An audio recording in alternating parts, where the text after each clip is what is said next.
Hello, welcome to Meaningful Conversations with Beata, our weekly show live where I come with beautiful people, great change makers that are creating positive change in your life and their own life. So today, and by the way, I'm Beata Seweryn-Reid, your host. I'm also a coach, I'm a speaker, and I'm excited to be here with you. We're doing it live, so life is live. You cannot fake it. Today, I have wonderful guest with me. Oh my gosh, I love his impact that he creates in this world. Revenue Kasey, welcome to the show. Thank you for being here. He is a self-development coach. He is motivational speaker, founder of Moving Mountains, which is our topic today. And I'm excited to have you here. Please tell us more about you. How do you transform people's life through your own work? Thank you. First of all, Beata, let me say that in the words of Les Brown, it's always a treat when great people meet. And how I go about helping people to change their lives is through several ways. Number one is motivation, inspiration, and by encouraging people to embrace and engage the powerful process of personal transformation, because I believe in the power of people and I believe in the power of stories. Telling stories which hold positive energy, positive vibration, and positive thoughts which can impact a person's life. That is beautiful. And I know that you are doing it because I follow you for a while. And let's go to your story then, because you are the founder, like I just said, of Moving Mountains Motivation. Mm-hmm. And I'm very curious, and I'm sure our audience is curious, what was your biggest mountain? And did you have to climb it? Did you have to move it? How did you do it? Wow, what was my biggest mountain?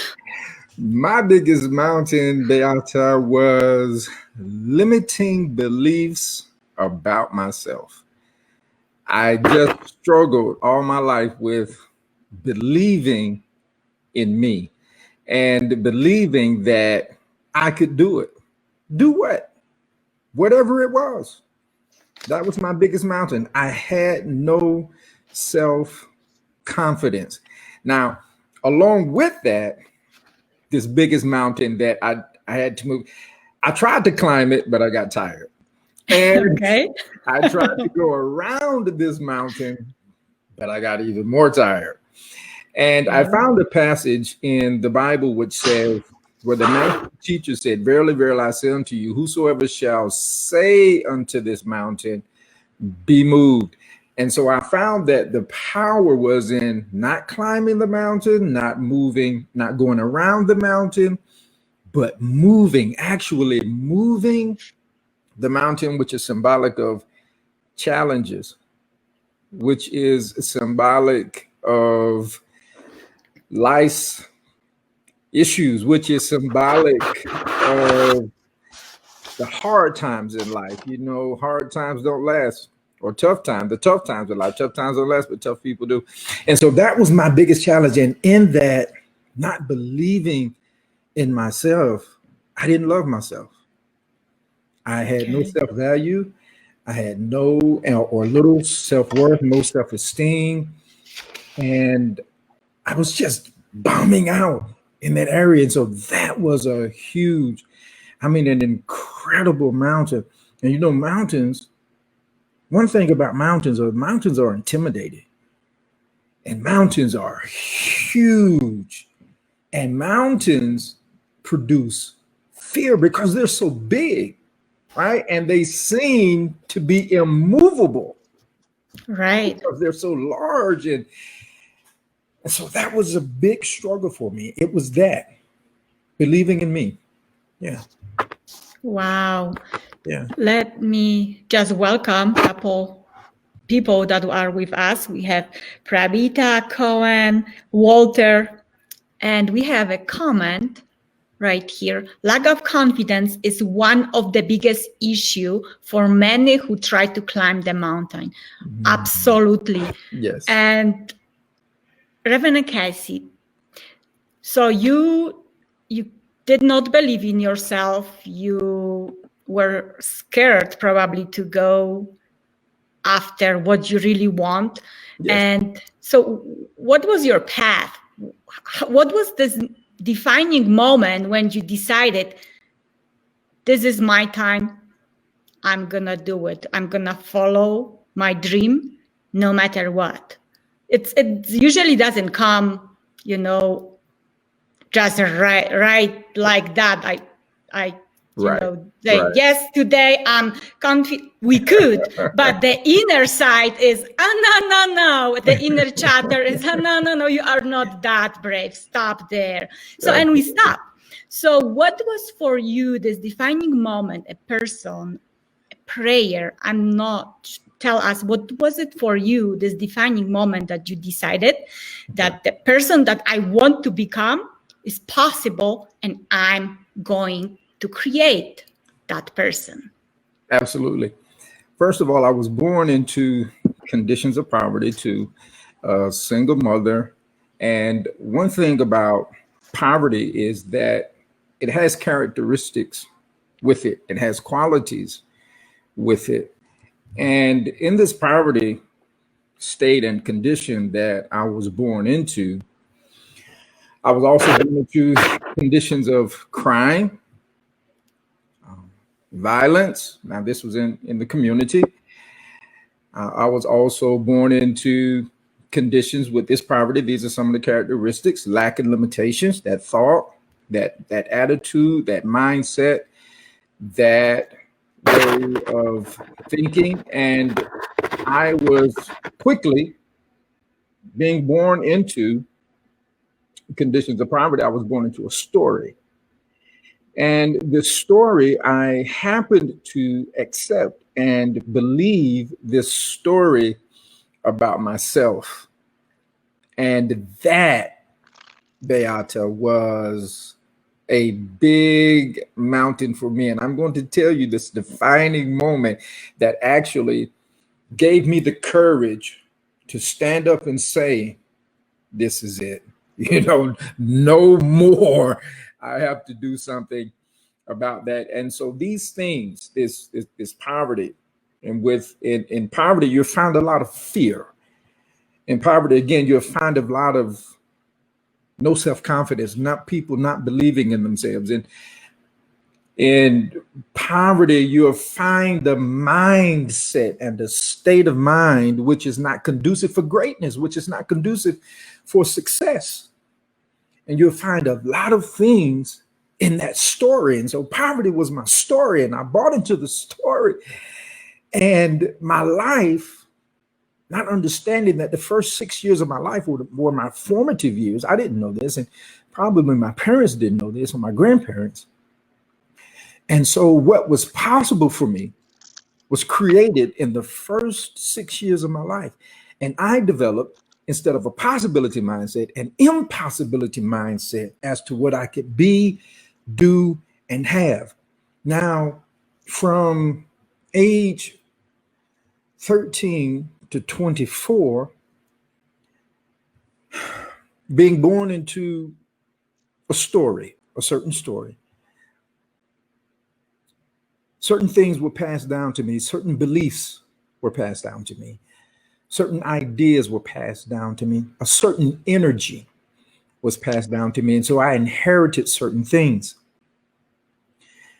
From age 13 to 24, because I bought into the story that I was born into, I moved into alcohol around age, or even earlier than 13, around age 12, I was introduced to alcohol, and I took my first sip. I remember that. I was introduced to drugs, cocaine. I was introduced to marijuana. I was introduced to what we call in my neighborhood that I was raised in, the hustle, the streets, the game. underworld living, low level living.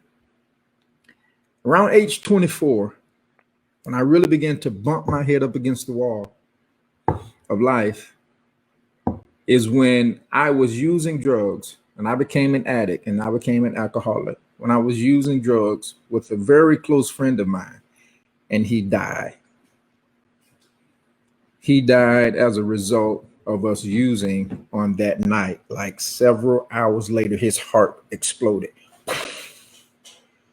And he suffered from a massive heart attack. And that was the diagnosis, and that's what he died from. And this led me to begin to think, why am I here? You know, my mother didn't raise me this way, and what am I doing with my life, and what's my purpose for life, and what's the meaning for life? And I began to ask myself those questions. And so Beata, that right there was a defining moment for me in my life. And when I began to play around with those questions and I began to ask myself those questions, it became painful because I didn't have an answer and I wanted out, but I didn't know how to do it. And I felt stuck in my own story, but I kept seeking. I kept seeking. I kept looking for a way out because I wanted to get out. And so my defining moment, Beata, was for me, it was a do or die choice. Either I do this or I die. And that's the way I felt. Like if I continue in this vein of living, in this vein of thinking, in this vein of feeling, in this vein of speaking, I'm going to die in this. Or something really bad is really going to happen and take place in my life. And that's what it was. I had to make a decision. Either I continue or I stand up and I deal with it. And so I made a choice. I made a courageous choice. And it was hard. It was difficult, but I made it. I wanted something more. I wanted something better, even though I didn't know how to do it. I didn't even know where to begin to look, but I wanted something else. Yeah. I'm moved by your story. I'm moved by your words. Thank you so much for sharing your personal mountain, the defining moment that turned your life. And I'm so grateful that you choose to be here with us because of your story, because of who you are. We all are changing our lives because of you. I love it. And after it's a lot of static. I don't know if it's on my end or your end. I'm not sure. Please, someone let me know if you can hear us clearly. In the meantime, I have a couple of people sharing their reflections. Can you hear me?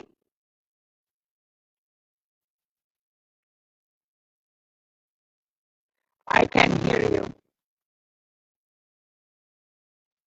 What happened?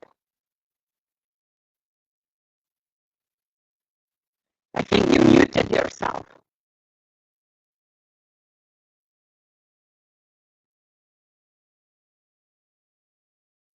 Can you unmute yourself?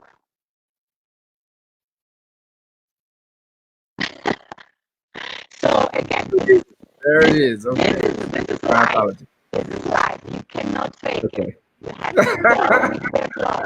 Just to, again, remind to everyone, you cannot fake the life. Our life is not remade. Okay. Roland says that your voice is very distorted. I don't know why, and let me see what I can do. Roland, your vocal is destroyed. I have no clue why. Let me switch.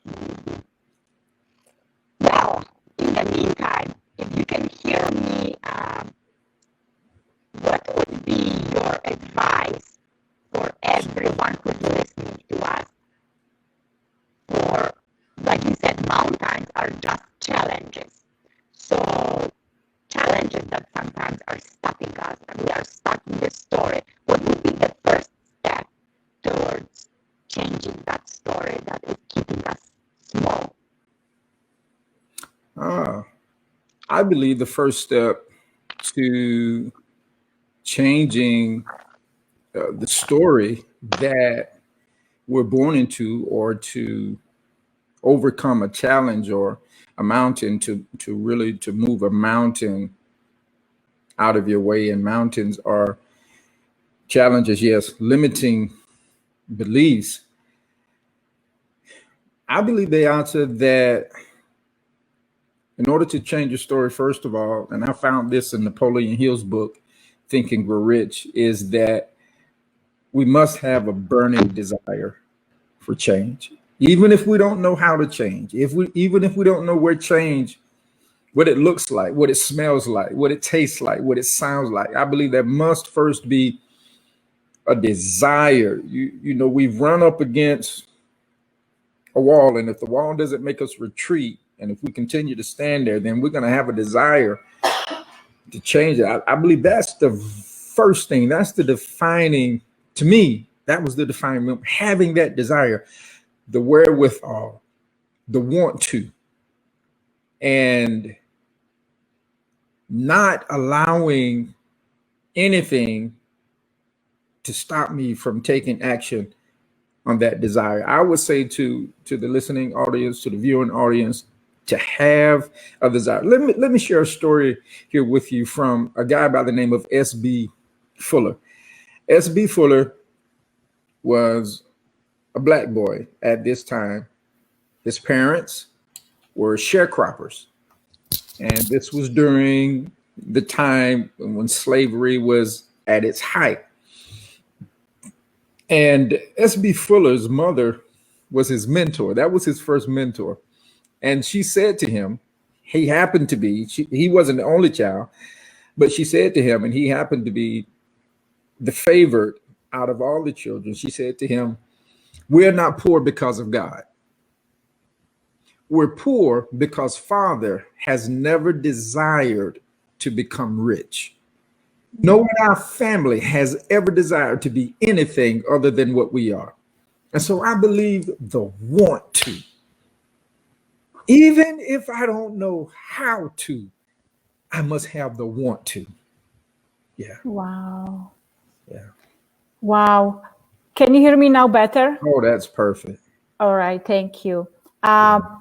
Thank you for sharing that story. And I'm sorry for this inconvenience with hearing me. But again, life goes on and we flow with that. Yes.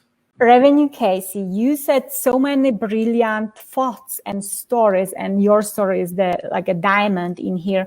I want to highlight what you said, that we have to, first of all, when we climb or try to move the mountain, we have to make a decision. I think it was the first what jumped on me. One day you just decided that it's not the life that I want to live, so I have to change it. Unfortunately, sometimes seems like we are waiting for this tragic moment that something outside of us will happen, like your friend's death, right, to stop us from crushing ourselves, from putting ourselves down, for putting ourselves in a danger of potential dying, so we can be reborn again, so we can choose life and light instead of darkness.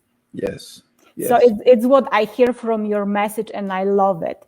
Yes. You also shared that the mountain doesn't not define you.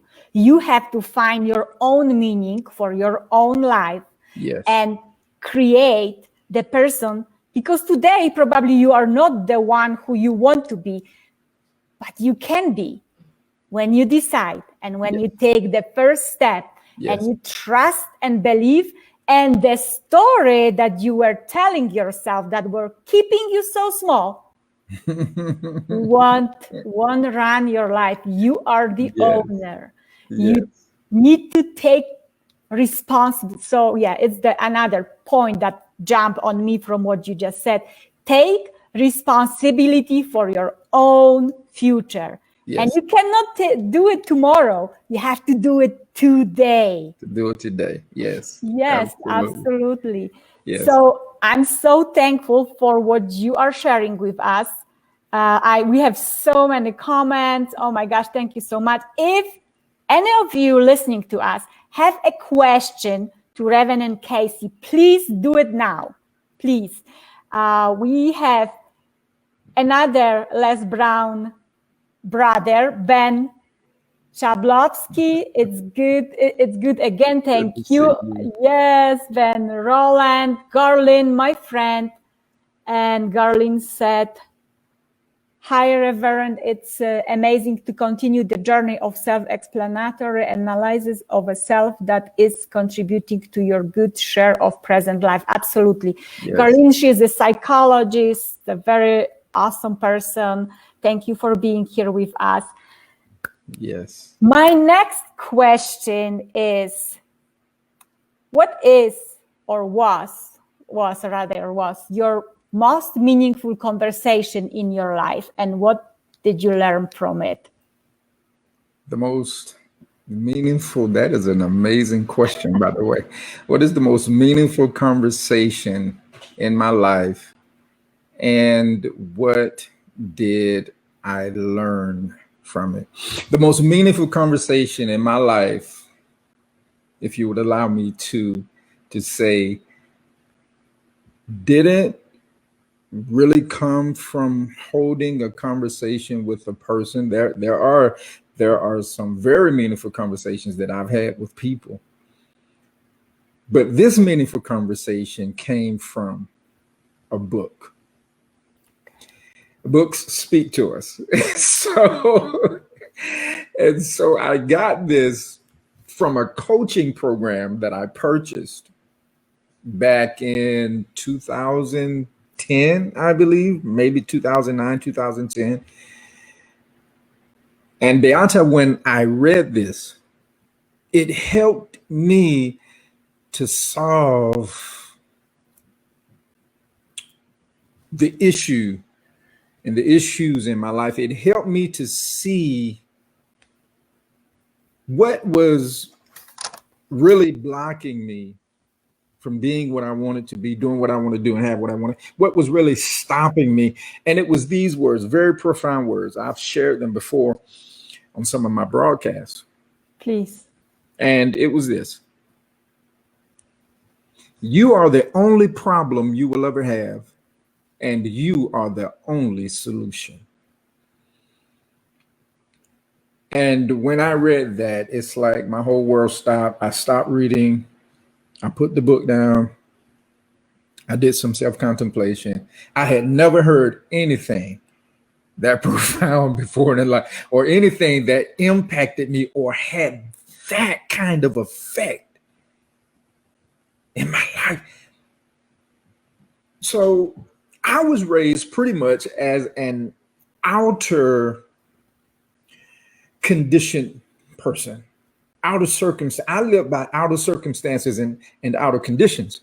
And I lived from the standpoint that things could just happen to me.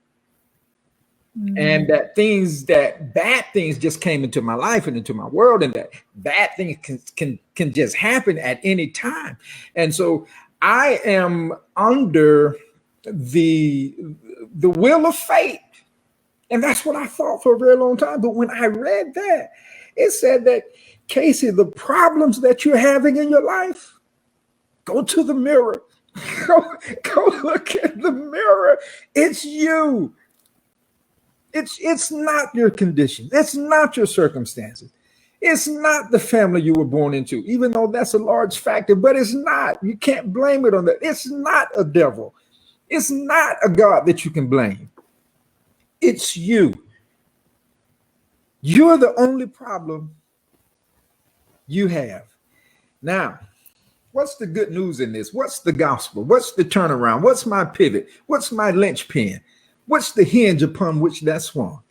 And you're also your solution. I was like, oh my God. So you mean to tell me that I can change this? I can create something else. that my life can improve, that my life can get better, that I can get out of this rut. Are you serious, right? That was so powerful and revealing, and that was so personal, Beata. And it had to be that.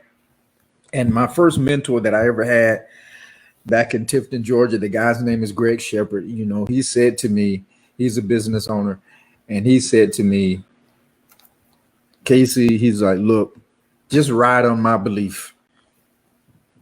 I see that you don't have it right now. Just ride on what I believe about you until you're, like Les Brown said, sometimes you got to learn how to live on other people's belief until your belief about you kicks in.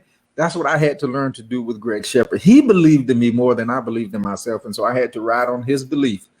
And that sentence in that book. Yeah. I love it. Thank you for that preaching. It was preaching. Oh my God, I love it. I love it. Oh, yes. Oh, I have chills all over. So I love what you said, and this is so powerful quote that so many people confirm.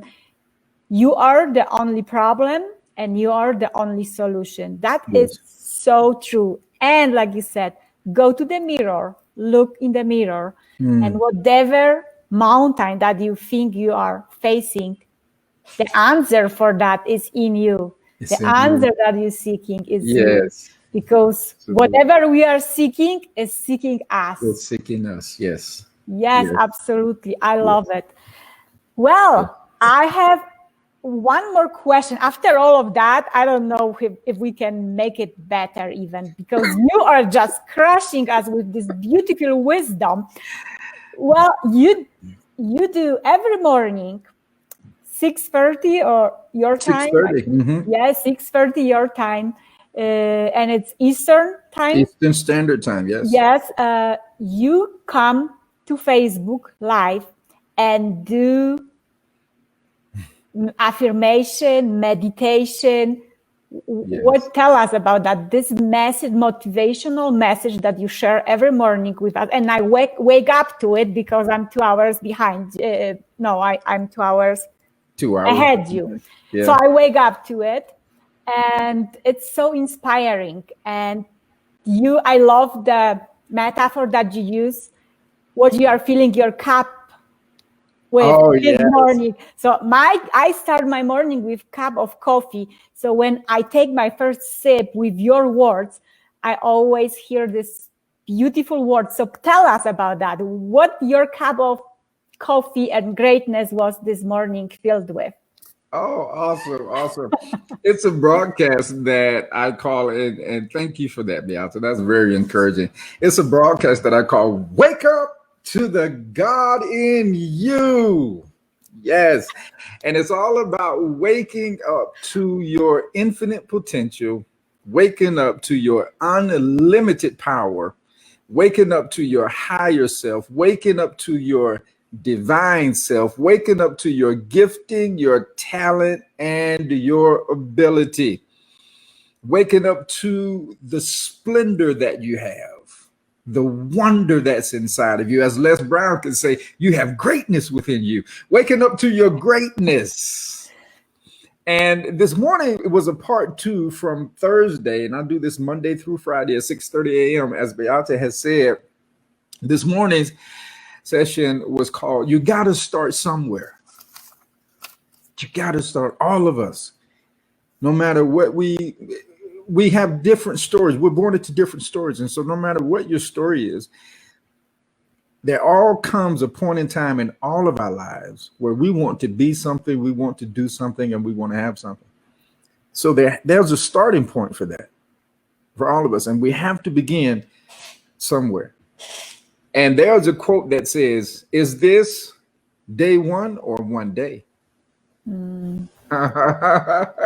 Is this going to be your day one, or are you going to continue to say, one day I'm going to be this, one day I'm going to do this one? And so I use the quote from Dr. George Washington Carver, where he says, start where you are.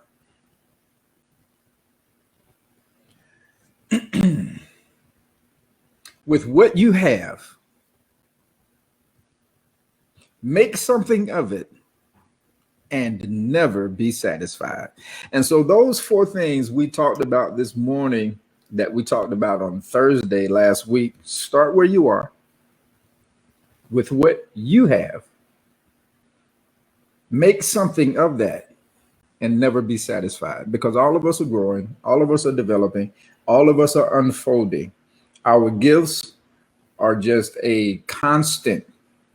It should be in a constant state of growth, a constant state of development, who we are, what we want to be doing, having. So we're always growing. And that's what I talked about this morning. And you would be amazed as to what Wake Up to the God in You is really all about. I'll stop right there just in case you want to ask another question, which I don't want to speak too long, but I want to share with you at some point before we get off what that concept really is. Please do. Okay. Are you ready now? Yeah. Okay. Wake up to the God in you. When we think about God, we think about an all-powerful being, right? We think about a supreme power, a supreme being. We think about this all-wise being, and we think about this ever-present being. Wake up to the God in you. But wake up to the God in you is designed for us to wake up on an individual level, not wake up to a creator who created the universe. The universe is something outside of us. Not wake up to a God which is somewhere else, sometime else, someplace else. No, wake up to the creator within yourself. Wake up to the supreme power within you. Wake up to the divine power within you. Now, Beata, the question is, where is the supreme power? Where is this divine power? Where is this God self that you're talking about that we have to wake up to? There's only one place that it exists, and that's in your mind. That is so true. Yes. And so when you wake up to the God in you, and as Beata said, having a cup of morning motivation with Reverend Kasey, when you wake up to the God in you, and I always ask him, I always say the best part to waking up is what's in your cup. What are you sipping on? What are you drinking? The first 20 to 30 minutes of your day, have you captured that? Are you taking control of your day by taking charge and capturing, seizing the first 20 to 30 minutes? Because if we do that, we can win the day. When we wake up to the God in us, we wake up to our mind power. We wake up to our mind's ability to think. We wake up to our mind's ability to imagine. We wake up to our mind's ability to dream, our mind's ability to see, hear, taste, touch, and smell, our mind's ability to choose and to decide, our mind's ability to reason, our mind's ability to perceive. Do you see where we're going with this? Wake up to the God in you. Wake up, wake up. Amen.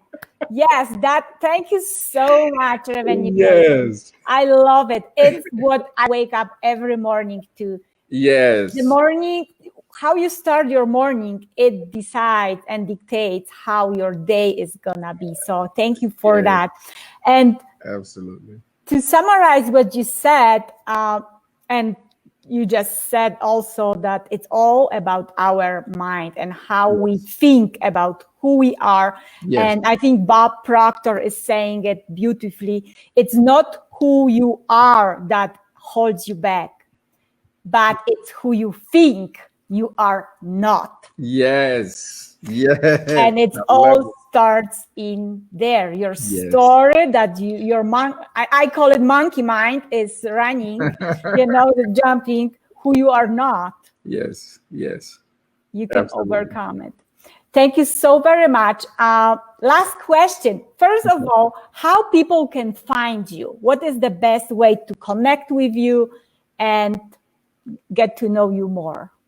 Okay, people can find me on Facebook at Kasey Corbin, Kaseycorbin, as it is listed there. And in parentheses, you'll see Reverend Kasey. You can also find me on a new website, which has been launched and it's still being worked on. We're adding stuff every day. KaseyCorbin.com. Also is coming Moving Mountains Motivation.com. That is also coming out here in the next week. I just got a message this morning saying that it is live and we're just waiting to publish some stuff on there. But yeah, that's how you can connect with me also on Instagram, Mountain Moving Motivation. Thank you so much. And I know that you have a great gift to our listeners. So what is the gift, the ebook that you just mentioned? Oh, yeah, there's a wonderful ebook that I told Beata about, and it's called The Rich and Unlimited Root of My Being. The Rich and Unlimited Root of My Being. And that is all about affirmative truths for attracting unlimited money. And in that book, well, in the course, more so than the book, you'll learn about 3 levels of money. There are 3 levels of money that we have to know in order to manifest unlimited money. Level number 3, the lowest level, is the physical energy of money. Above that would be the psychic or the mental energy of money. And above that would be the spiritual or the formless energy of money. And that book is all about how to use the force of words, affirmations, because we can have exactly what we say if we will say that we have it. Also, why say what I have when I can have what I say? Beautiful. And you can find all of it when you contact Reverend Kasey through his website or through Facebook, and he will be happy to guide you. What is the last quote, thought, something that would leave us inspired to take positive action, to create positive change? Can you share? Yes, Beata, that would be develop, number 1, a positive self-awareness about yourself.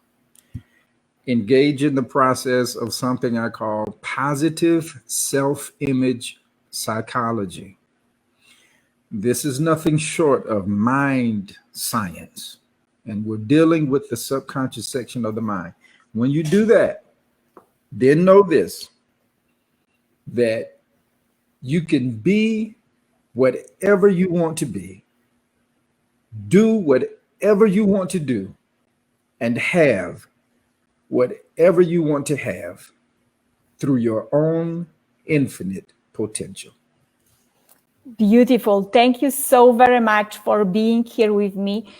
Everyone who is listening, I also appreciate you for being here, supporting us. Please share this message with your friends and family, because we don't know who needs to hear us today. What Reverend Kasey just shared, it's so inspiring.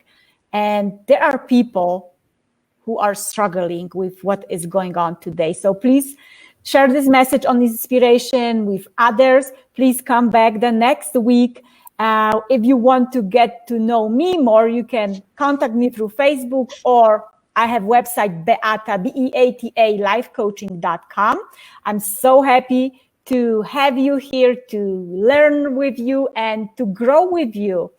Today, I just want to inspire you to take action. There is no one day on the calendar. One day is today to create your tomorrow. Yes. And if life gets difficult, when you see the mountains out there that scares you, you can move them. You can move them with the story that you can rewrite in your head, in your mind. Yes. So, and I'm going to leave you with this quote from Les Brown, our mentor. Yes. If things go wrong, don't go with them. I love it. Thank you so much, everyone. Thank you, Reverend and Kasey. I have Audrey saying, awesome show, Beata. Thank you so much, everyone. Audrey, Severa, Rekene, Garlin, Eric, Ben.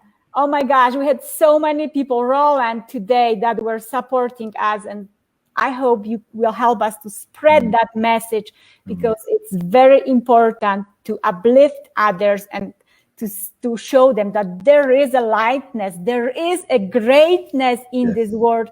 And where the greatness comes from us. Yes. So share the greatness. Have another cup of coffee with greatness, with power, with inspiration. And let's spread this positive vibes. Yes. Thank you so much. See you next week. Thank you, Reverend Kasey. Thank you for having me. Thank you. Bye-bye. Bye-bye.